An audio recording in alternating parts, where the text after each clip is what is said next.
You are listening to the Gritty Podcast, where we talk about all things gritty.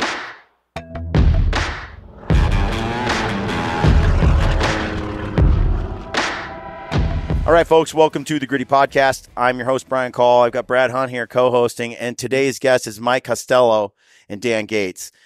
I don't know a lot about the two of you fellas, so I'm going to let you take over from here. I know you're working on some important stuff because I'm seeing you everywhere, Dan. Yeah, my big fat face is a lot of places I never intended on it being. So if I start seeing it on billboards or something, we got to do something different. So hopefully without a target. Like, it's like that grizzly bear deal with the target on my face. So yeah. So what's your story? Well, I'm the executive director for the Coloradans for Responsible Wildlife Management. And the mission is to enhance, promote, and defend the North American model of wildlife conservation and responsible wildlife management. We're not an organization that has memberships. We don't do magazines and knives, and we do fundraisers. We do advocacy. We do the political side of things at the Colorado Capitol, and we do education because we are a 501c4. So it allows us to do what we do in a different way and partners with guys that like Howl for Wildlife and Rocky Mountain Elk Foundation and any of the other acronym groups that are out there. But we were built not for this issue. We were built for this cause with this issue it's just part of. We started in 2016. I've been playing the political game on wildlife conservation and issues for the last 20 some odd years. I've been appointed by the last two governors in the state. I haven't voted for either one of them, but it shows the value that you're supposed to be able to bring for representation for your purpose and your cause. And I'm just steadfast on trying to make sure that we sustain what we have in perpetuity and try to coalesce and collaborate with every organization that is necessary to sustain what we do on the landscape for the next 100 years. I'll be dead and gone by then, but we're trying to set the path, the yellow brick road to the wizard's house, and trying to figure out how we can create that model and work with guys like these guys here. You said this issue. Yeah. I know we're going to go deep in it, but quickly, what is this issue? Well, the issue that we've got right now is an attempt to put on an initiative on the ballot for this year in Colorado. It's Initiative 91, and it started out as a trophy hunting ban. Now we've got it down to essentially it's a hunting ban, but it's to prohibit the harvest of mountain lions and bobcats and lynx, even though lynx can't be harvested in the lower 48. Right. But that's the essence of it. But because it's a statutory component, the reason that we're talking so broadly at every single level that'll listen from all the states that we've traveled to, all the opportunities we've had to do for outreach, is because it's not a mountain lion and bobcat issue completely. Yeah. It is on the surface, but because it would be statutory, it's a hunting ban. It's a Trojan horse. Yeah. Really, to get in and then take away all of hunting. Yep. Yeah. You could put in bighorn sheep, which they have mentioned. Why are we hunting bighorn sheep like mountain lions? The state animal. State animal. Yeah. You could put in bighorn sheep. There's fewer bighorn sheep than there are mountain lions. Yeah. You could put in mallard ducks. You could put in coyotes. You could put anything in there. Regulation would be harder to change because then you have multiple processes to go through. You get a statutory definition of trophy hunting, which is actually hunting the way it's defined. And pretty soon you look at Colorado just falls piece by piece, and then somebody in Kansas or Oklahoma or Utah or whatever, they try to enact something else based upon precedent and statute in another state. Hey, if you like our show and you want to support us, head over to Peaks Equipment and check out what they have. Use the code GRITTY over there and you will save. They've got the trekking poles. They've got their brand new sleeping bag that they just dropped. Peaks has a teepee. They have gaiters. They have a headlamp. All premium products for the outdoorsman. Head over there. Use the code GRITTY. That's peaksequipment.com. Now let's get back to the show. Explain to folks what do you mean by statute? So the statutory component is it actually goes into the Colorado statute laws of the Colorado state regulatory side of things. There's ordinances in municipalities. That's a regulation. Colorado Parks and Wildlife has regulatory components about seasons and structures and harvest and data. And every year they can kind of revisit that. And that body's responsible. This is written in stone if it passes. And it's written in stone because their definition of trophy hunting in the measure, it says intentionally killing, wounding, stalking, pursuing, or entrapping a mountain lion or a bobcat or a lynx. throw links out of there because we're not going to. Sounds like all hunting. It's all hunting. It's intentionally killing, wounding, stalking, pursuing, or entrapping. Those are big words when you say intentionally anything, because that's the definition of hunting. Correct. Yeah. And so once you put that in word, it's hard to turn around and get it out of anything because it's already in there. Yeah. And that's their new definition. Yes. For trophy hunting. For trophy hunting. It'll set a precedent in the United States for the definition of trophy hunting, which is actually just hunting. And if they can smoke and mirror shell game this thing to the point to where this is what the definition is and this is where the concept comes from, they could go anywhere with it. Maybe they can go federally with it if they want to, because you've got the definition that is set. And look we've been arguing about abortion for the last, 50 years. Gun rights for the last, it doesn't matter. Yeah. You turn around and set something in definition of what something means, there's going to be a hell of a lot of court proceedings, a hell of a lot of legislation. Yeah, a lot of money that the people want to turn around and try to enact this. And this is what this means. It's not what it says. It's what it means. And then it's hard to, once it's in the law, man, it's hard to get that. Oh, God. Hard to reverse it. Yeah. Very hard to reverse it. Yeah. I've been through that with the film permit stuff. It's like, they make this stupid law based on, a Hollywood film, a Hollywood Dances with Wolves, Star Wars. And then they come along and say, no, it applies to some dude with his iPhone that recorded his hunt as well. And you're like, wait a minute. And then they say, it was written badly.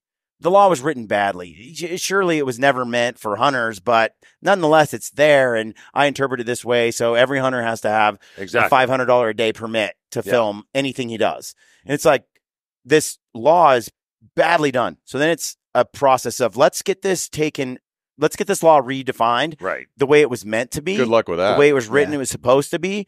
It's been on the initiative since 2012, and it's never happened. Yep. They try to sneak it into some big omnibus bill, but it never gets in. No. And that's kind of how it goes. Well, and you look at the federal side of this. And this is federal is what I'm talking about. But you look at the federal side of it, but it flows over into state process because of state properties, state parks, national parks, that you can't do this because of that. But does this overseed? Does this supersede? Does it underseed?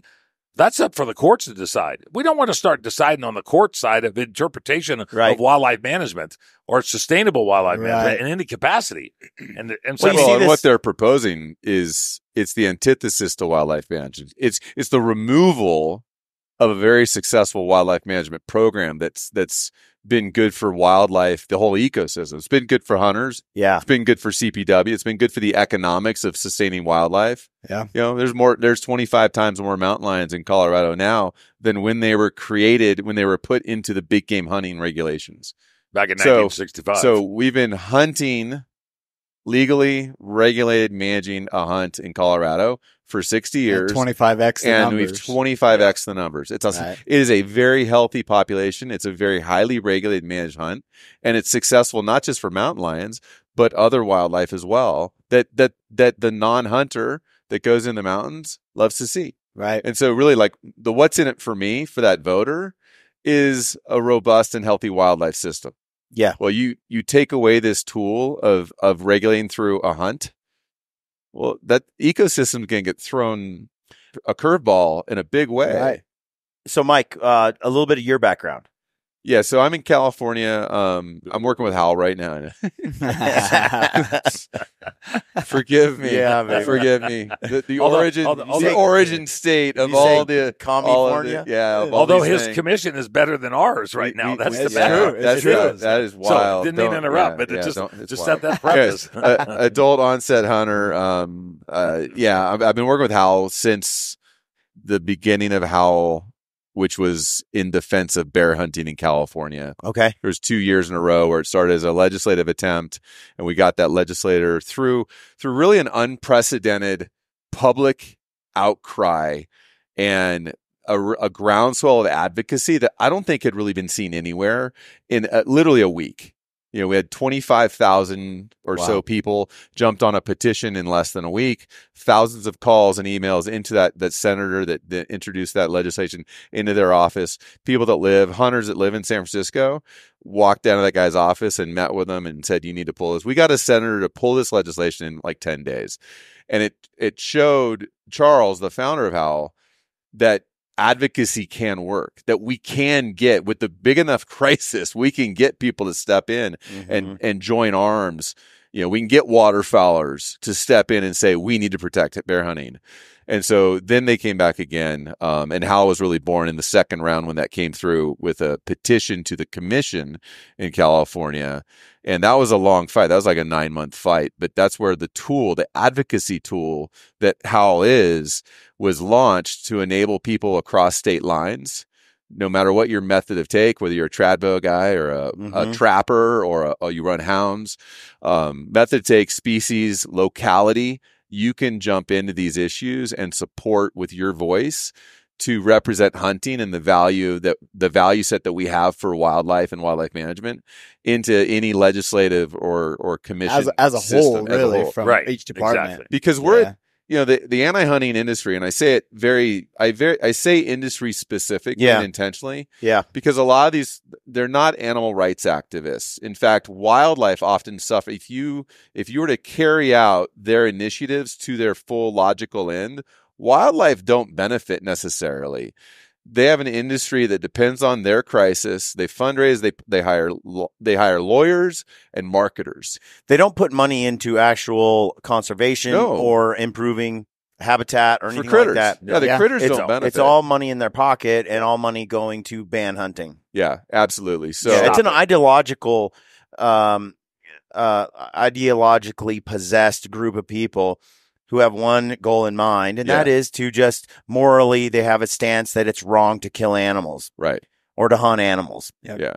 And that's it. There is no other logical or argumentative, issue there. It's just, that's their stance. That's it. And when you have someone that's driven that way, they're crazy. That doesn't make sense. They're also never going away. No. This is something I've been trying to say to my audience for a long time is, the anti-hunting folks that have this moral belief that what we do is evil, they're never going away. They're always there. Right. And our fight to protect and keep hunting alive is dependent on a continual, never-ending struggle that we have to engage in. Yeah. And I've fallen for this when I was younger.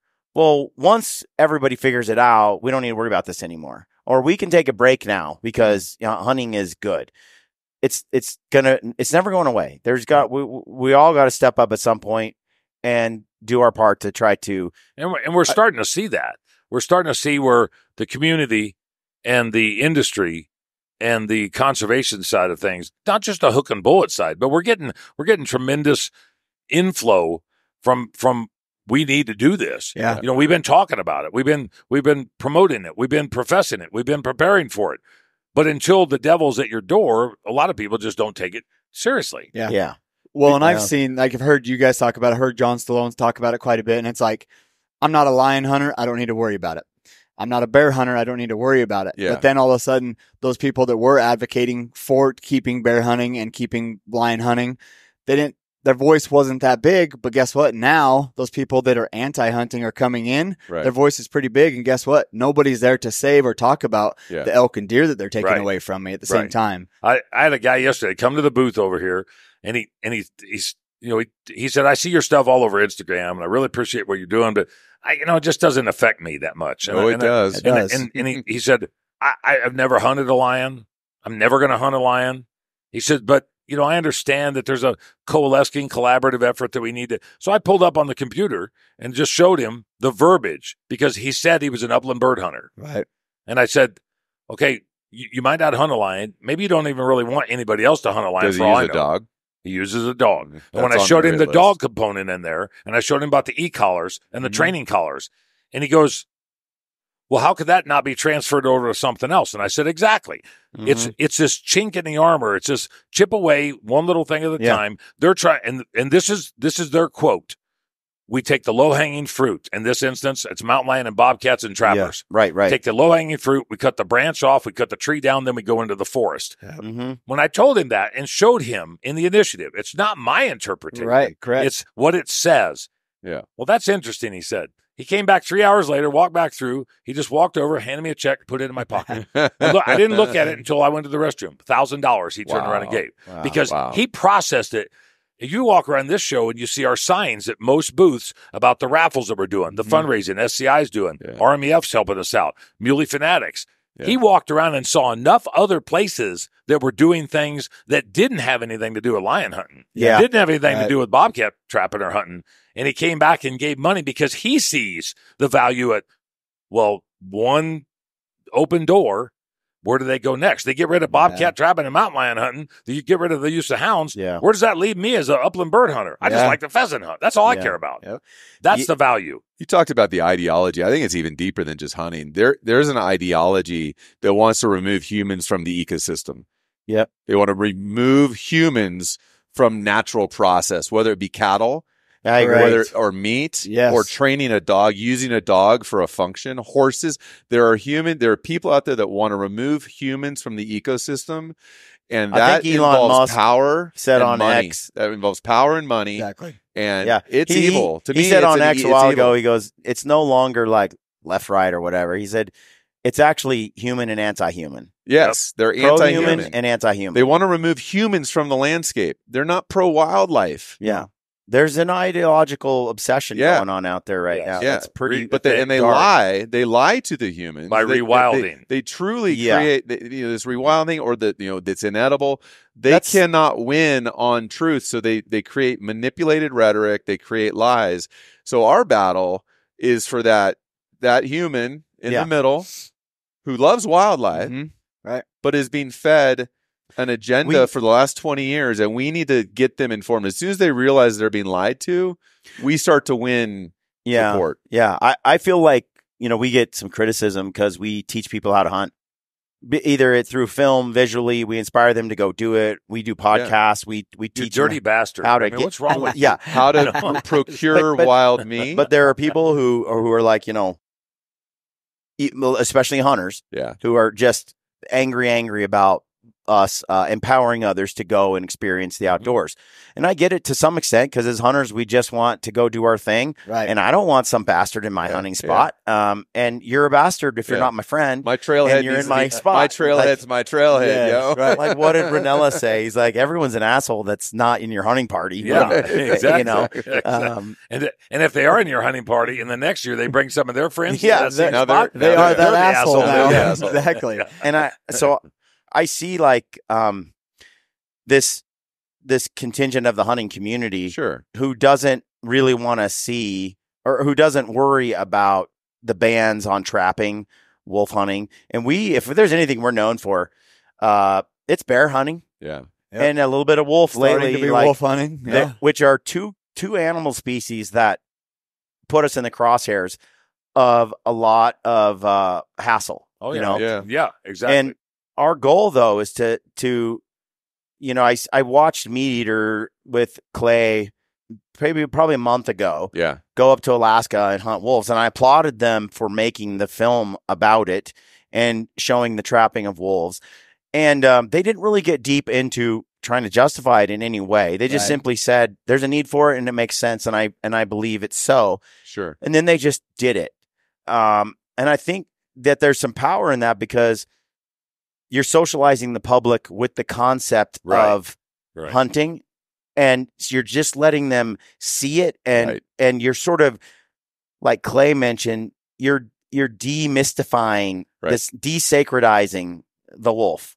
I love wolves. I do. Like, they're incredible animals. They're the most incredible creature on the face of the earth. The way they work together, the way they communicate, their speed, their size compared to their animal. They're amazing. But I also am like, they're not gods. That's why the anti-hunters don't like your production. They are not your backyard dog. Because if people see us going out there and experiencing the wilderness, it is possible for us to have great reverence for an animal Yes. and hunt it. Correct. Those two things have been happening for the last 20,000 years. Yeah. We can have great reverence for the animal. We can support the animal. We can pull the animal out of a bad situation, save its life. Correct. Come back 3 years from now and hunt it.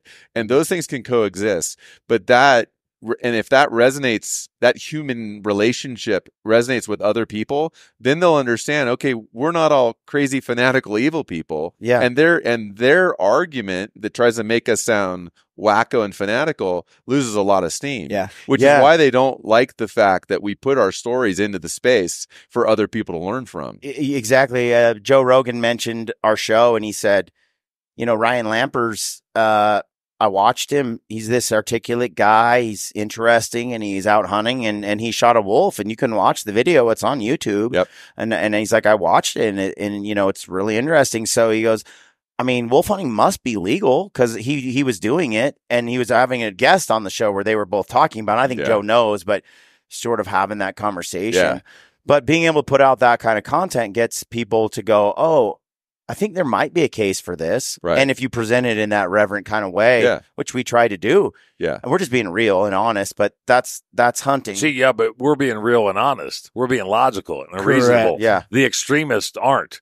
They try to anthropomorphize wildlife. And, like here in Colorado, the governor actually created a contest to where the kids could name the wolves that we introduced. So That's psychological warfare. Yeah. They're planting seeds for a voter 10 years from now. Yep. Yeah. Correct. And at the same time, now I showed you this morning. Yeah. They're doing op-eds in papers from the wolf's perspective about why we are bad as humans. But I want to turn around and do an op-ed for a wolf and say, would you like to be reintroduced somewhere, snatched out of your den in the middle of the night or out of your pack and then flown, 1,000, 1,500 miles away, dropped in the middle of nowhere, and then be bastardized on the face of the earth? Right. I mean, the hypocrisy of what about the enemies. elk calf's perspective? Well, yeah. I mean, Kind can we talk to the elk calf? Yeah. I think we're in or the beef calf in this Right. instance. we're in a level of, in my mind, a comparison that is lunacy, because what they are professing is not science. It doesn't have anything to do outside of human dimensions and emotion and what I want, and you shouldn't have a say in it. Yep. Yeah. Well, I was going to say this before. You see this happen, and you have the crowd that says, we don't want you to share hunting. And the reason for that is we care so much about hunting that you're hurting us whenever you make these videos, and you're making all this more people come in my spot. More people come to the spot. And I don't believe it, Short-sighted. because if you follow, like kind of what you were saying, Dan, if you follow their proposals to their conclusion, and the net gain, there's no gain for the animal in the end, then it's like, no, you don't care about the animal. You have an ulterior motive. So I always try to tell my audience, listen to what they're proposing, and then see if it actually benefits the animal 20 years from now. Right. And it's pretty quick to see that the anti-hunting industry isn't concerned about animals. Correct. Right. We talked about this on a podcast we did a little bit a while ago with wolves. Not as like the full population. No. Correct. Yeah. They care about that one. Yes. That's where you can get an emotional trigger. For money. They don't care about the ecosystem. Right. And we were covering this the other day. Yep. We know when wolves are doing their thing in Idaho and they're causing this impact, and they want to remove all hunting of wolves. And, it's a shared or reintroduce more wolves into an area that may not currently have an effect. But I think to the point that you're getting to is they don't understand, as they reintroduce those wolves, they're not taking into consideration the farmer, the rancher that is there. That now in turn, like we read a study, I think it was Montana, maybe Idaho, they're no longer able to use their dogs to round up cattle because the wolves have come in there. Now their cattle are on the fight for those, because of the wolves and the dogs. So now guess what? They got to hire 3 or 4 more day riders to come out and work their cattle, which means more horses, more hay for horses they got to have on the ranch. The cows are much more wild. Not only that, what you're seeing is the transfer of wealth occurring, because as all these smaller family-owned ranches that have been on the landscape for a couple hundred years, they can't handle the wolf problem. They're like, we have 1,000 head of cattle, 70 or 80 disappeared that we never found. 20 head, we did get reimbursed for the government, but it was a pain in the ass. But what about the other 80? They conceived at a lower percentage because the wolves are on the landscape. So now we're not having the birth rates we did before. All the cattle weigh 20% less than they used to because they're worried about getting hit by wolves, so they don't go to the foraging areas where there's lots of green grass. And it just adds up. And then they're like, we can't afford to keep this ranch going. And then some dude with billions of dollars comes in and buys it. And he buys that one and that one and that one. You're seeing small businesses go the way of the dodo, right? And then just bigger and bigger single-owned, massive, big ag corporations from the participation. Exactly, it's in the this sort of goal in the end to say, "Hey, everybody, you're going to be eating corn instead of beef." It's like this sort of. It's a lot deeper than people think. Something that happened like that about 150, 160 years ago, I think, where somebody said you're going to eat corn or you're going to be farmers, and now they just want to take the farmer out of us. They want to take the rancher out of us. They want to take the self-provider out of us. They want to take the hunter out of us. The level of me being able to provide for myself, even though it's a marginal or minimal success rate on a lot of things, I still pay for the opportunity to do it.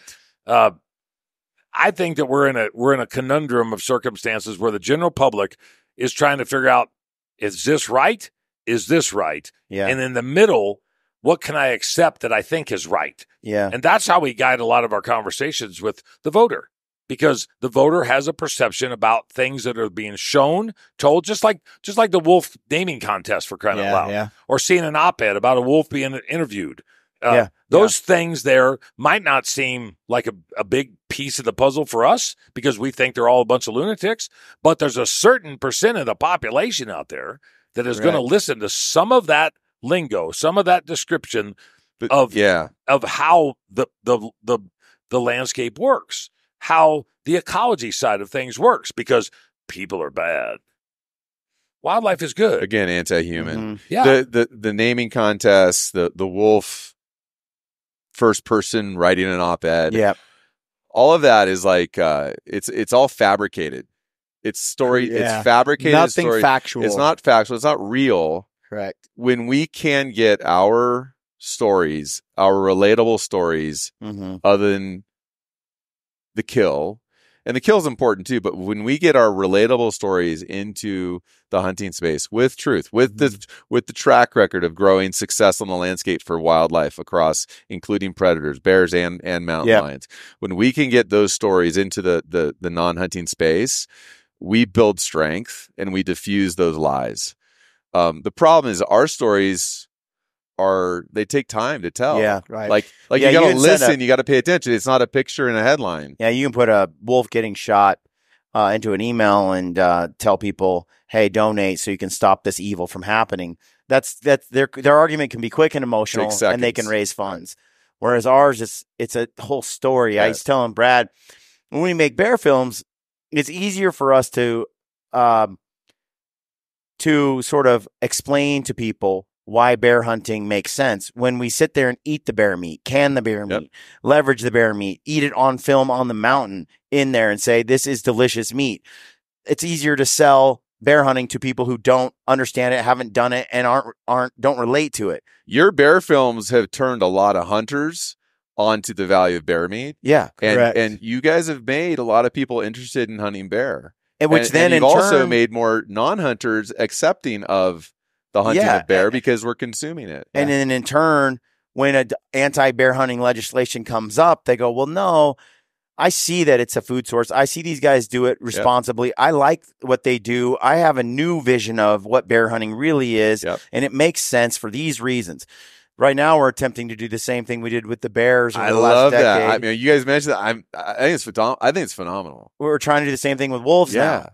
But we're sitting there as we're kind of working on it going, it's a lot harder because we don't eat wolves. No. And when you don't eat the meat, it is really hard to tell your story as a hunter. You guys are going to have to get into tanning hides and showing how you use even the resource. The hide tanning industry is not what it used to be years ago. You used to have these big conventions of hide sales. Home tannery. It's not the same. It's kind of like an old. It's some of that, but some of it is along the lines of we share the same food source. The North American conservation model, purpose, and hunting wolves has purpose. Yeah, there's a certain amount of wolves that kill cattle every year and hurt businesses. There's a certain amount of wolves that kill wildlife and hurt. And I'm perfectly okay with that. That's natural. Mm-hmm.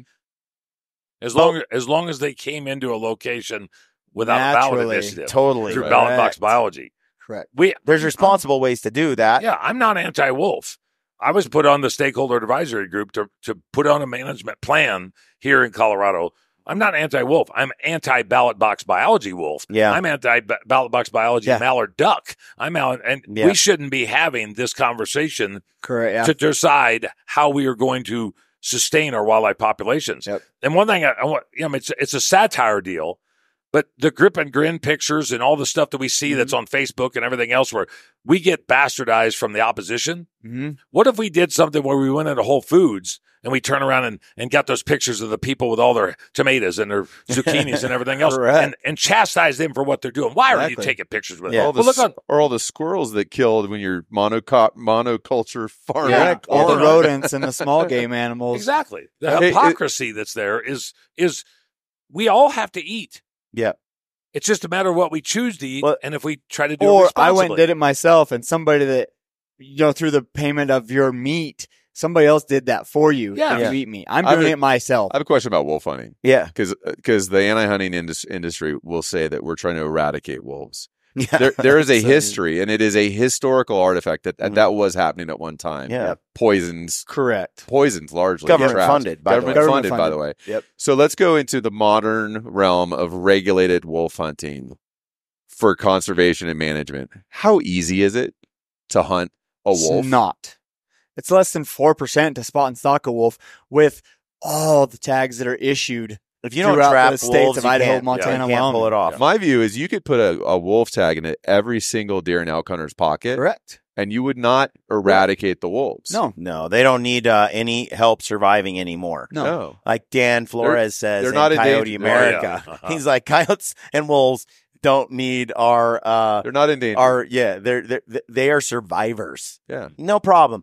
I think one of the arguments that works well is just to make it clear that I just read yesterday on the Alaska Game and Fish website, 3.5 million pounds of moose meat is harvested in Alaska every year and consumed by the public. Okay. 3.5 million pounds. That's a lot of meat. That's all human meals. Yeah, it is. That's a lot of meals. Same with the whitetail side of And things. so like how many pounds? 50 million, I think. Million, or 300 million pounds of whitetail meat. Yep. Right. Yeah. And that was years ago. Yeah. So, when you feed the moose population to an unchecked wolf population in Alaska, that's a choice you can make. Hey, if you like our show and you want to support us, you can do that by shopping at Stealthy Hunter. Great partner of ours. They sell rifle covers, which we use on every single hunt. They sell glassing pads. They sell supplements. They got CBD gummies, other products over there. Check it out. Make sure you use the code GRITTY. And now, back to the show. Right. You can. That's a choice you can 7 make. million But half-pound burgers. 3.5, yeah, 3.5 million pounds of moose meat won't be that much anymore. Right. It'll be a lesser amount. What amount? And I'm okay if you're gonna make that choice. That's fine. Where do you backfill the 3.5 million that you're currently harvesting? Right. And does it make the most sense to feed it to wolves, or how about we just let wolves have 20% of that number and then humans have this much or whatever that number is. Yeah, but just recognize that there's a finite resource there and that there is a cost at just giving it away to the wolf population. But you look at, but whoever listens to this, that's a good point, or passes the word down, it's not just wolves. Correct. It's mountain lions and it's bears, different species of bears. Then you got coyotes and bobcats and everything. They all have to eat too. Yeah. Shane Mahoney with the Wild Harvest Initiative, and I've talked to Shane multiple times. We've had good conversations. Wildlife does not happen by accident. And if you take the wildlife harvest component off a worldwide scale, we cannot feed the people on this planet by domestic production. No. Period. No. That's what all the farmland has been dispersed to subdivisions or whatever it may be. We can't feed the world population. When I have hunted in Africa, and some of us have been fortunate enough to be able to do it, the people that feed off of that, if you look at Alaska, you look at the indigenous tribes, you look at the people down in South America, or over on the Far East or Asia, Russia. Yeah, we cannot sustain this planet off of domestic production. Right. And if you look at the diets of those other cultures, it's not corn, and it's not soybeans, and it's not zucchini, and they don't have Whole Foods on corners. No, yeah. And they don't have protesters sitting out there with signature gathering processes to try to turn around and take what they do away either, because they know it's sustainable. Well, if you try to replace that 7 million meals of moose meat with domestic agriculture, you're removing wildlife. You're removing wildlands. Yeah. You have to convert wildlands into modern crop agriculture. So which do we want? Do we want balanced wild ecosystems where we can go in, pay into a system to go take some harvest off the landscape and leave the wildland there? Or do we want to feed ourselves completely off of just monocrop flat I agree. lands? Like, which you can't have both. There's an embracing, though, of the circle of life. Yeah. When you take the hunter approach to the world, that is that every animal, life eats life, right? So that is really hard for a morally high on their horse, young public to be like, they want to eat meat all the time and then pretend that they never kill. And you have a whole massive population. Like, what does Rogan say?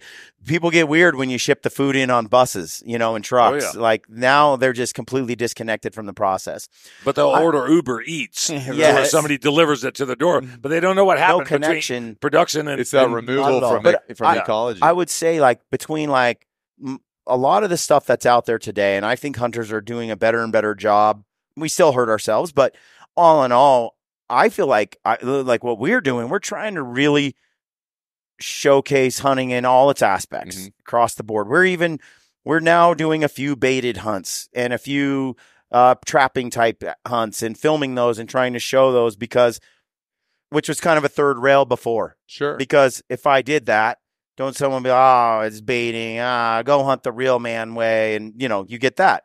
But I feel like it's been important to tell the whole story. Right. And then there are certain areas where that is the way to manage certain species and to harvest the animals you're trying to get. Or to selectively harvest the animal that you want. And so we've done we work really hard to try to bring entertaining content to the public so that they see it and their attitude toward hunting changes culturally. I feel like, they say politics is downstreams of culture. I'm trying hard to change culture. One thing I'm not very involved in the last few years is politics. I haven't been involved in having someone like Howl regularly engage with Gritty or you, Dan, and your initiatives. And there's room for both. I need to do both. What are the practical things that we can do and our audience can do, above the cultural piece, which is a long game? Yeah. What can we do now to stop things that are like this mountain lion initiative here in the state? Tell us kind of just the practical nuts and bolts. What are we asking? What do we need people to do? We need people to educate themselves and dig deep down inside of their own psyche, their own soul, and what's important to them. Just like what I talked about, the upland bird hunter that came by the booth over there. He had an epiphany, or he had some sort of vision or something that came. He walked around here and talked to everybody. We need to educate ourselves, educate our neighbors, educate our friends, coworkers, family about the importance of wildlife management, science-based wildlife management. And if that means something different to an upland bird hunter than it does to a mountain lion hunter or an elk hunter, we need to let people know why we do what we do. And it started 125 years ago. I mean, after the Western expansion, where people then went out and not intentionally extirpated things, but they had to feed a human population that was moving west, that there wasn't enough agriculture production, there wasn't enough cattle production. So they went out and they killed and ate whatever the hell that they could. We need to tell people that we don't do that component now because we have regulations, we have laws, we have models, we have objectives, we have structures, we have seasons, we have methods of take. We have things that do it from a management perspective so we can continue to enjoy what we strive to pursue.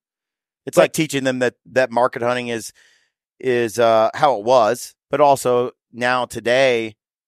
It's not what we do today. Yeah, I mean, one thing that's powerful, I think, is to include a little more into our stuff, probably what it was in 1910, right? What it is 1940, what it is in 2020.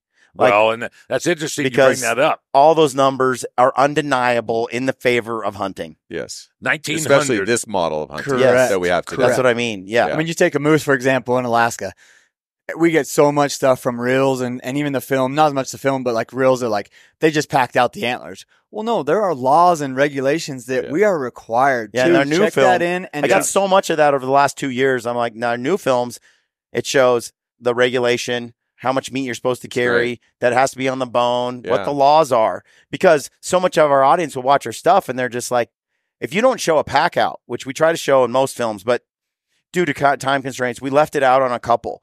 Turned out to be a mistake because when people don't see, they're like, you didn't pack any of that moose meat out. They just jump to the conclusion that you're a trophy hunter for horns, whatever that definition is. Yeah. And so now it's like, okay, the pack out and carrying the meat, they see us skin it, but it's the pack out. That has to be there in every show. And now adding actual regulations, it is the law.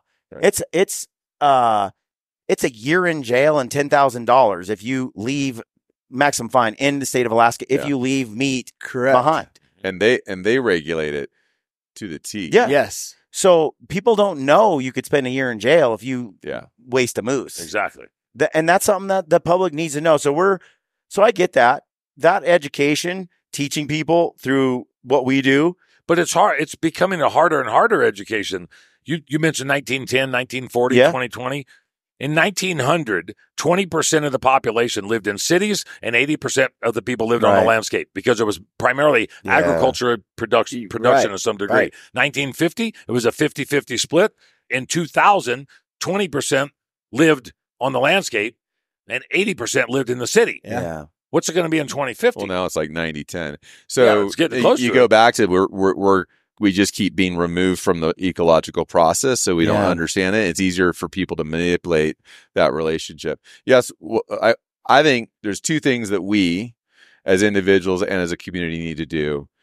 We need to be willing to support hunting as a tool for wildlife management across all states, all species, and all methods of take. Yeah, and that's what Howl. I mean, I'll self-promote Howl. Our action center is set up to do that. So that we can, when they say contact your electeds. Well, what does that even mean? Right. Like, what Senate committee is it? Which 7 senators are looking at it? Or is it in the commission? So Howl's Action Center is really dialed in for that purpose so that people in California can support an issue in Vermont. People in Florida can support an issue in Colorado. So, and it's fast, effective, and it's efficient, and it works. So and the reason we have to be advocates for ourselves is because we haven't been in that arena because we don't like the rules. Mm-hmm. We complain about the refs. We sit in the parking lot. We drink beer. We bitch about the refs. And we're not in the arena running the ball. And we keep losing. Mm-hmm. So we just need to get in that arena and go through that little transition of discomfort. But we start winning when we go into that arena and taking action and using our voice across state lines, supporting each other. The other issue is we have to share our stories. You know, we're not going to R3. We're not going to recruit hunters to ever be the majority. Yeah. But we can share our stories and create relatability in the non-hunting space. You said educate the non-hunters. Yeah. But that can mean so many things. A lot of it could be share meat with your neighbor. It could be just say, hey, oh yeah, did you see this thing about the mountain lion? Yeah. Oh yeah, we should save mountain lions. Just say why? What do you mean by save the mountain lions? Who do you think saves mountain lions? But, I mean, it's proven from a regulated component where in 1965 they were considered a nuisance here, right? And they had 200. Yeah. Now we got 5,000 or so under regulated harvest and hunting. Who's saving mountain lions? But the neighbor, we are. Yeah, we are. So the neighbor, you got to think like, well, what's in it for that person? What does the non-hunter care about? The non-hunter cares about wildlife on the landscape. Well, so we got to say like the system is working. Yeah. The system works, and a lot of times I feel like we say, well, we pay for conservation, and when we say we pay for conservation, we're asking for an entitlement to do more of it, and we're asking for like a blue ribbon. Yeah. And I think we need to dampen that a little bit and say that the way hunting and conservation work together, it's a system that feeds wildlife success. Mm-hmm. The more we can pay in, the more everybody benefits to see more mule deer up on the mountain. Yeah, and like the antis, I mean, they don't understand how much economically the hunting space brings into their states. Yeah, well, the antis know. The antis know. They do the know. middle of the road. Most people that would vote against hunting are not anti-hunting. That's true. Right. They're a non-hunter. Yeah. They have a really Uninformed. busy life, Uneducated. and the information they have and the That's what I'm information looking that's for. being fed to them is being fed to them by somebody with an ideology and an objective. Yeah. Guess what? We need to develop our ideology and our objective, and we need to invest time into communicating with those people the same way. Yeah. And just like I said earlier in our at the start of this, getting people to understand whether you hunt or whether you don't hunt, we're not talking to the anti-hunter. They're not going to listen to us anyway. Yeah, It's right. like taking an atheist to a Baptist revival. He doesn't want to go, and the minister doesn't, or the He doesn't pastor want to hear want it. No, Right. they're just going to butt heads. Let's talk to the 75 or 80% in the middle Yeah, that care about what happens to our natural resources and wildlife, that are probably more conservatively minded. And I'm not talking politics, conservatively minded when it comes to science that has been established through a protocol and a process and a procedure over the last 125 years. What we do is advocate, and we also fight and we educate. We just got happened to be dumped in the middle of this damn thing with the ballot initiative. But we've got lobbying representation at the Capitol. We've done everything at the Parks and Wildlife Commission. We beat these guys on these same issues at every single level, and now they've thrown a grenade at the wall to see how far it could blow a hole in the conservation. And they all they've done since we started this campaign back in September, all they've done is lie. Yeah. And lie and lie and lie, and then they bullshit, and then it's more lies. They've not had facts at all. If you look at their website, if you look at the initiatives, conservation is not mentioned. Science is not mentioned. It's wrong. You're bad. You're the Antichrist. It's character assassination, and That's what happens when you don't have facts on your side. Makes it very personalized. Oh yeah, you just come up with crazy stuff. I mean, I've learned Vilify the person and their motives instead of like argue with reason and facts. They don't have facts. Their first thing that they started with was that mountain lion is inedible. That is, I mean, not only is it factually wrong, it's like, no, arsenic is inedible. Mountain lion meat, not only is it edible, it's the delicious. reason we don't all get to share in it is because you don't get 300 pounds of meat like you do on an elk, and you share with the neighborhood. The mountain lion hunters that harvest are like, this is staying at home. Keeping it man. for myself. I'm keeping this home. The kids love it. It's the first thing we eat. And so I've learned in the last, at Hunt Expo, I had so many mountain lion hunters come up to me and like, and they're not like fanatical, crazed people. Like they're just good, just normal, and they love mountain lions. Yeah, absolutely. They love the fact that mountain lions are up there. They do hunt them, but they're like, this is the best meat we've got. Yeah. Yep. Utah, where I live, they did they did the same thing. They went overboard. They went the other side. The lion hunters don't like it. No, because again, it's statute management instead of regulatory management. Yeah. I bet I've had a dozen houndsmen and women from Utah hit us up and go, what can you do to help us? Because we've created a conundrum in Utah that if they're successful or not successful in Colorado, we just opened up the door because of the way that things are misconstrued. Yes. Yeah, if we explain that to the audience, basically there were seasons. Utah it was regulated by the Utah Fish and Wildlife. Yeah. DWR. They would manage just like they do every other species. Yep. They're in charge of saying, okay, our body is in charge of setting up regulations for how many animals can be taken, what the quotas are, what the season dates are. It was a managed hunt. Just like it should be. Mm-hmm. Then there are certain people in power who didn't get what they wanted through regulation and through the management bodies. The wildlife biologists didn't recommend their ideas. So instead, they just went through the legal body and made a law. Yep. The political body. Right, which bypasses, again, the wildlife management agencies that were set up for this purpose, which is the same thing that you're talking about. You got extremism on the opposite side, which we're basically not advocating for. Which basically said, hey, we don't want any management or season for mountain lions. We want to treat them like varmint and just shoot as many as we want, whenever we want, whenever they're around. Shoot as many as we can. Yeah.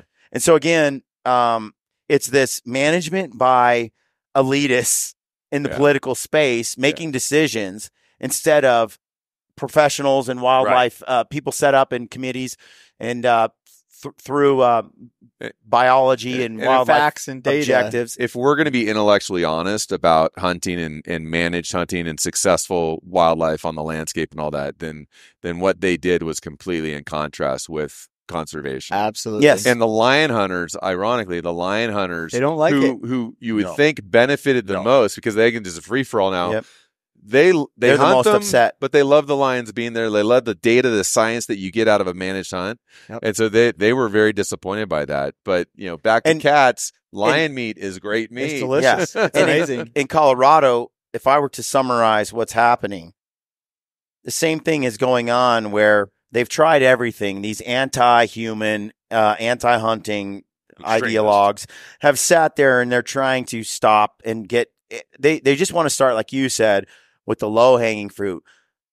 Surely we can convince the public not to kill lions because you're not eating it or whatever excuse there is. Predators, of course. So there's megafauna critters that tend to prey on people's emotions.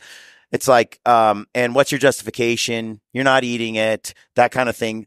It's very easy for the anti-human, anti-hunting group to sell the public the lie that it's immoral or wrong to hunt a lion. So they've tried it. It didn't work. They've tried it to stop it in various ways. And now what they're doing is they're going around the regulatory bodies that are set up to manage wildlife, and they're going to the legislature, and they're trying to pass a law. Ballot box. No, ballot box. Yeah. Ballot box. Okay. They even circumvented the legislature. Yeah. So they're going straight to the public to create a vote with this verbiage, which is a little scary because it's not hard to trick the public with verbiage to cast a vote for which they actually don't understand. Right. And then hunting of lions is completely banned, which also lays the path for this new definition of what hunting is or what trophy hunting is, which would then allow them to ban everything else. I think about this in terms of, not too long ago, I'm trying to pay attention to the world around me, and I'm seeing people with prominent voices all of a sudden be banned from spaces like Twitter, completely gone, like Alex Jones, who's arguably insane. But you have certain people who are out there, freedom of speech, saying things, and there were a lot of voices that started to disappear from the discourse saying they're too radical, they're too this, they're too that. And too many other folks like frogs in a pot sat there and were like, well, I get it, I guess. They're a little off. They're not me. They're not me. Yeah. They surely wouldn't take down all of these voices. Exactly. Because these voices are all utterly, but by letting them take out the fringe folks, they just laid the pathway for it to all be taken away over time. So only one side of the political discourse had a voice for a minute there. Yep. And I feel like it's the same thing in hunting. If we as hunters allow the wolf and the lion and these kind of bands to take no hounds, no trapping, the sort of stuff that at first seems fringe to hunting for those who don't kill a whitetail every year, who don't do more, I should say, than kill a whitetail every year. Yeah.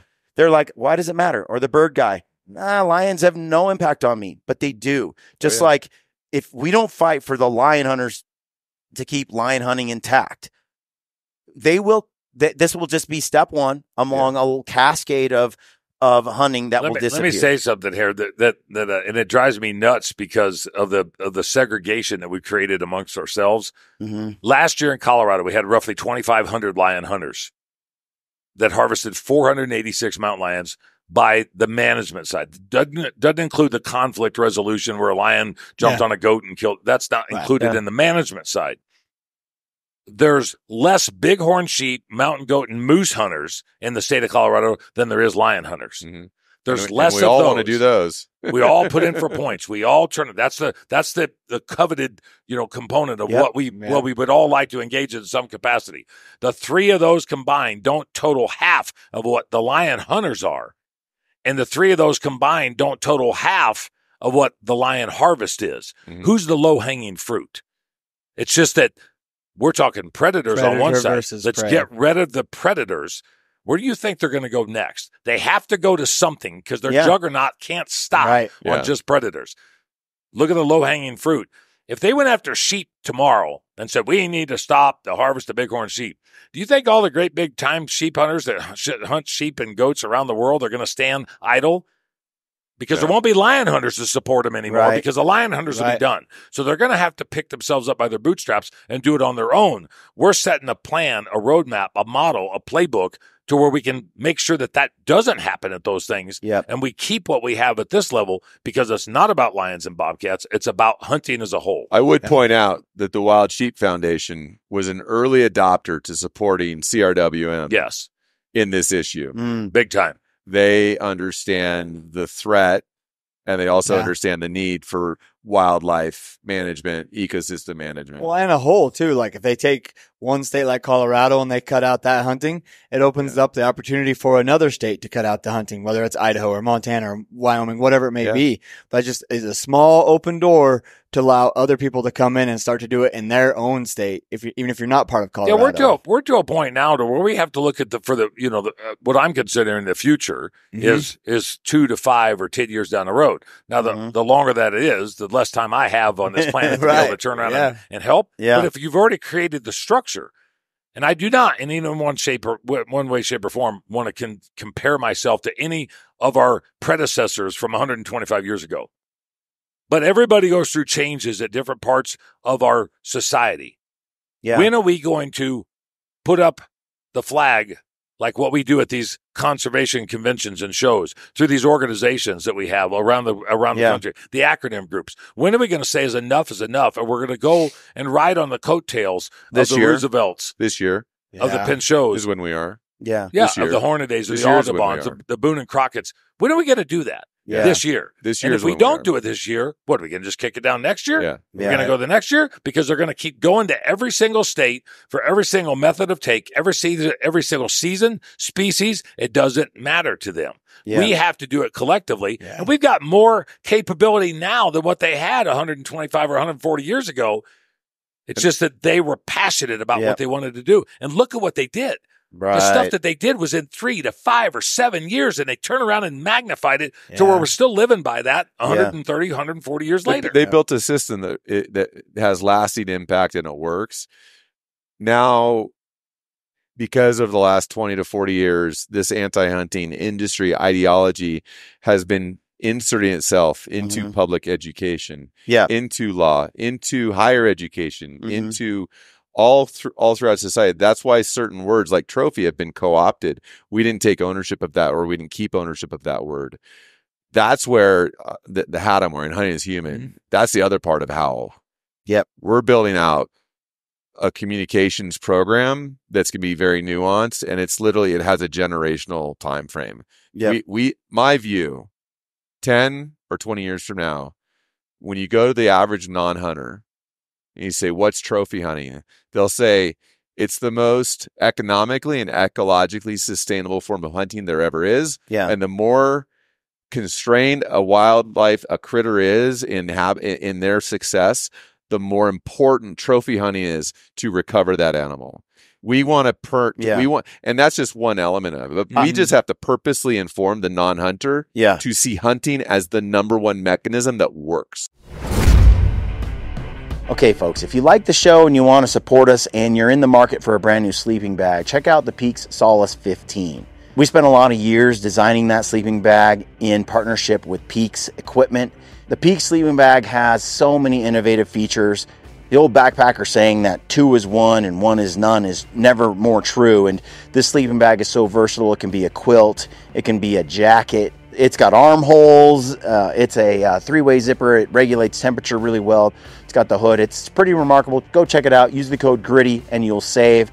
And it helps us keep doing what we do. Now, let's get back to the show. Oh, I feel like this is prime too. It seems like there's a lot of providential kind of aligning of things because, we've been doing hunts the hard way. We backpack in miles and it's all on our back. And we hunt over the counter and we do nothing special, no guides, outfitter kind of stuff. And over the years, we've tried to teach people and help them do similar things. Yeah. And you fast forward, and it's been a minute, and we have developed trust in our audience that they're like, you know what, these guys are for real. They do things the hard way. We can relate. Right. They're not just out there exploiting the resource. They actually love being out there for 10, 15 days in a row. Yeah. Out of their backpack. That's special. And now, as we're navigating this space where we're hunting wolves over bait in the north and we're hunting bears sometimes over bait compared to the hunts we've done before, it will invite criticism.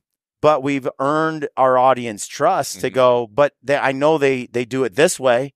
And so maybe I need to take a minute and actually rethink what I think of this style of method of hunting. Yeah. Maybe there is a valid, I'm going to listen to them because I believe and trust them now. And I feel like if I had done it a few years ago, I wouldn't have had their ear. Been canceled.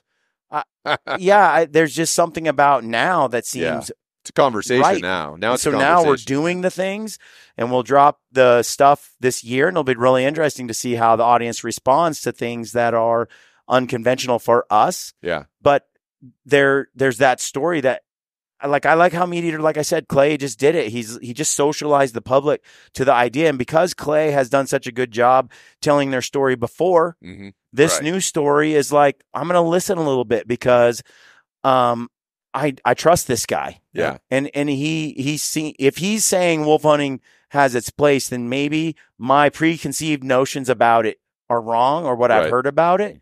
And I just feel like the timing is perfect. Yeah. Yeah. I mean, how we're doing something different, but the only reason we work and the only reason your stories resonate with people is because we're saying things and doing things that hit a chord that's in everybody. Yeah. Yeah. The words are already there. We're just helping put them together. The actions are already there. The community's here. I think of it like seeds in the ground that are there for 100 years, and you just got to get the right. Yeah. Yeah.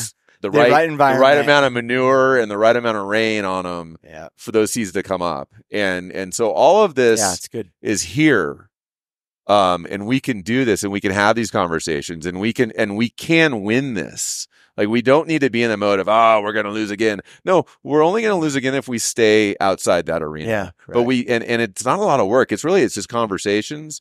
It's sharing stories. Not a lot of work. Well, I mean, you're in the fight right now. You're doing good. Not a lot of work. I'm going to buy you a Tell drink. Peyton Manning that. Yeah, right. Not a lot of work. As individuals. For all I don't want to tell somebody, you have to educate your community, because that sounds like work to them. But for the individual, it's about asking questions to somebody that's against them. Ask them, why are you against that? Yeah. Let's have a conversation. Well, it doesn't have to be a fight all the time. It can be a conversation. If we have a rational conversation where we share our value set, people are very concerned these days about taking away other people's values, canceling their values, especially when it's an interpersonal dialogue. If you think have those about conversations. Think about it with Sean, who's our cinematographer, who's been doing some videos and stuff for us, commercials and some of our social media outreach.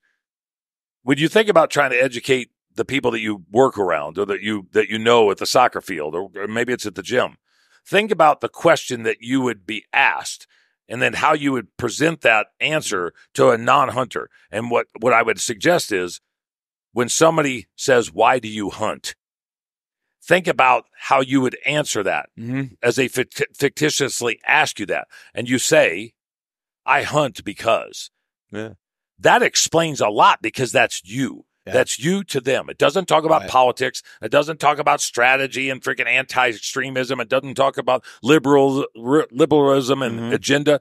Why do I hunt? And think about how you would convey that, because that's the personality and the personability that needs to be conveyed because of the human side. Right. Because we all have something. why do you smoke marijuana? Why do you like the mountain bike? Why do you like to turn around and grow corn? Do you? Yeah. I don't see you being that guy, Brian. But I know some guys. Yeah. But why do you? Because whatever it is, you have something to tell from your personal perspective. Don't try to justify the politics. Yeah. Well, the numbers and all the strategies and everything else. That's for the experts. We're just trying to convey what the experts have, laid out and alluded to on the table. Yeah. Why do you hunt? And when you think about it, I hunt because is it personal experience? Yep. Is it food? Yep. Is it because it's a challenge? Is it because you want to turn around and take the leftover stuff and utilize it and hang it on the wall after you fed your family off of it for a year? Yep. So be it. Yep. Do you want to do it for management, history, tradition, heritage? Because I got my grandpa's gun. I think when we make a film, I told this to the guys not too long ago. I'm answering that question without answering that question directly. Because when you watch a film, and if we did our job right, there's a million reasons why we're there, and you feel it in your DNA. Yeah, your values are presented. You feel it because you feel the mountains. You feel the waking up in the morning. You see this landscape. You eat the bear kind of with us right there. Yep. There, you don't. It's like, why would you hunt a wolf? Well, if you come with us on that hunt and you feel it with us, you'll know. I don't really I can't explain it entirely because I think it's sort of instinct. It's DNA.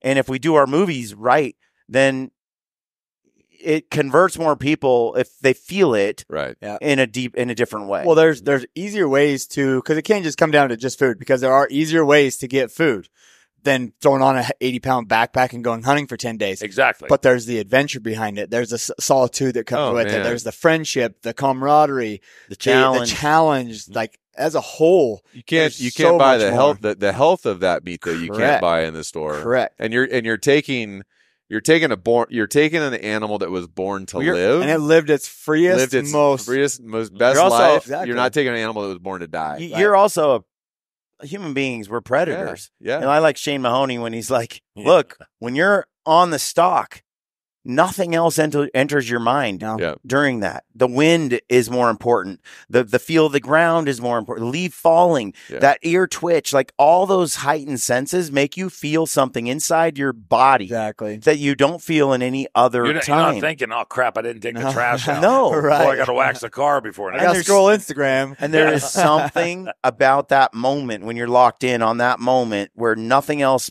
all senses are directed toward that one moment. Yeah. That just sort of is and so every natural. Human, even a non-hunter, when they get out in that space, I swear even when they watch it, if you did it right, they get switches over like, and they feel it. Yep, and they're like, "Oh my gosh, it wasn't just about the kill or whatever. Yeah. There's so much. I want to give a guy a plug because Jason Matzinger, I think, is one of the best storytellers. And Jason's a great guy. I mean, we struck a friendship over this, but listening to non-hunters through our conversations of the last 4 or 5 months, when you tell them to go look at Selective, go look at the elk video that he did for Army F or the mule deer video and get their perspective, and they go, I didn't realize it was like that. Because they had this perception in their head.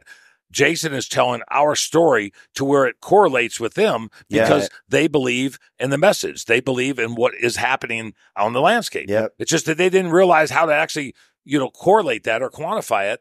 Because they've been fed a narrative that we just go out wild-eyed and shoot stuff. Exactly. Murder every animal we see. And we murder come back them all. With a pair of antlers. Exactly. We get in the lift. Okay, you're saying like you tell people why we hunt. Another question would be back to that person who doesn't hunt, who has an opinion. Like, why are you against hunting? What, for sure. You sound like you're against hunting. Why are you against hunting? And often they will spout out everything they've been fed from the anti-hunting industry. Right. You can say, oh, well, you're worried about the number of wildlife. Did you know that there's X number of zones in Colorado that are specifically managed to a specific number, and we can only take 3 mule deer out of that zone each year because we know how many mule deer are there, and we can only take 3. Oh, I didn't I didn't realize that. Factual and statistical. So when they start to learn that it's super regulated, it's very intentional. Yeah. The success of the animals is part of that. They're like, oh, I didn't realize that you weren't just going out killing wherever and whenever. Yeah. And then they're like, okay, maybe I'm not as against what you're doing. Well, I think we need to wrap up. It's been a minute. We got to be on stage in about 10 minutes. Okay, so before people go, Dan, how can they support you both financially in this initiative and also, non-financially? We need the financial resources to be able to educate, create a campaign, and message to the target audience that's going to make the decision on November 5th on the ballot initiative. To do that, you could go to SaveTheHuntColorado.com. SaveTheHuntColorado.com. There's 2 different ways. You can push the donate button, easy peasy. Yep. Safari Club International, up until June 13th, has actually got 2 raffles that are linked on our website that go to the Colorado chapter of SCI. You can get a raffle ticket to a mountain lion hunt and a mount, along with a Gunworks rifle with a high dollar scope. Sweet. All that money, every single dime, goes to Save the Hunt Colorado. We are going to turn around and win. We are going to be victorious this fall. Educate yourselves. The videos that we've got, share them. Put them on whatever your formats are. Look at the documentation that's on the website. The initiative language that it will be on the ballot is on the website. You can educate yourself through that. Show your other individuals that you know, because the facts are there. If you read it and you look at it and go, holy crap, that's not the way they explained it. That's not what is actually on the ballot. It tells you exactly what it is there. So SaveTheHuntColorado.com, and then also support Howl. Yeah, and Howl works off of membership and donations. If somebody has $50 to invest in the future of hunting this year, it needs to go to C.R.W.M. We'll take donations. We love it. We are absolutely committed to seeing C.R.W.M. get what they need, though, for Colorado. The analogy that I use is, what do you spend on a dozen arrows? What do you spend on a box of ammo? Right. The retailer sends out a deal like, hey, 1,000 primers for reloading for this much, and you've already got 7,000. Yeah. But you're gonna buy that 1,000, right? You're gonna buy that. You're gonna buy that 8th box of ammo. You're gonna buy a small game license in Colorado to buy points for the future hunt that may happen 5 years from now. We're all spending money on opportunity, future opportunity. Yeah. Not even this year's opportunity. We're all spending money on future opportunity. Drop $50. Drop the cost of a box of, short action ammo, whatever. Help us out to here. C.R.W.M. Because if we all do that, the war chest that C.R.W.M. will have will be such that we can crush this issue this year.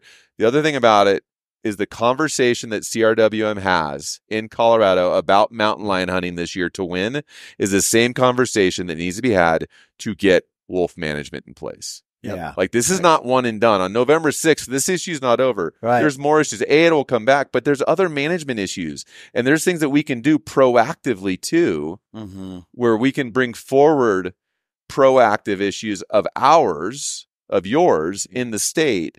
And so it's not just one and done on November 5th. So fueling this up, getting this war chest funded, that's where we want to see people invest. We're fighting money. for everybody at this point. We're fighting for every opportunity. There's 961 species of wildlife, 78 game species in the state of Colorado. You take 2 off, there's 76 game species. How many more are we going to let them take off? We're all Colorado hunters at some point. Yeah. Even in our dreams, maybe. Yeah. We're all Colorado hunters. Sure. Yeah. It's you can see it in other states too, where they've lost and lost and lost, and now Idaho with again, it's on private trapping. Right. Yeah. It's still another loss. Yep. It's another loss. Yeah. Another battle that just begun. Appreciate you guys and everybody else letting us ride their coattails. The generosity that's been extended so far over the last 5 months. Our Super Bowl is November 5th. And we're turning around and going to be victorious. But we're going to do it because of a collective coalition that has obviously been built nationwide and in North America so far that you guys are all helping. Well, we have thank you. Tremendous gratitude for you guys out there fighting on the front lines, because we get too busy hunting, sharing our stories, but we get to we don't actually. Is it Spring Bear Open right now? Yeah, it is. It's right there. Yes. Shouldn't you be picking some ticks off of you right now? It's such a next weekend. Okay. Yeah. So we really appreciate that. Yeah. So Mike, Dan, thank you so much for being on the show. We'll keep telling everybody about it. Folks, cool. if you catching this podcast, you're going to hear a lot about this initiative between now and November. Correct. And we just ask that you get engaged, because we need it. So thanks fellas. Thank you. Appreciate you. Thank you very much. Right on. Thanks, bud. Thank you. Mike, thanks, Brad. Thank you.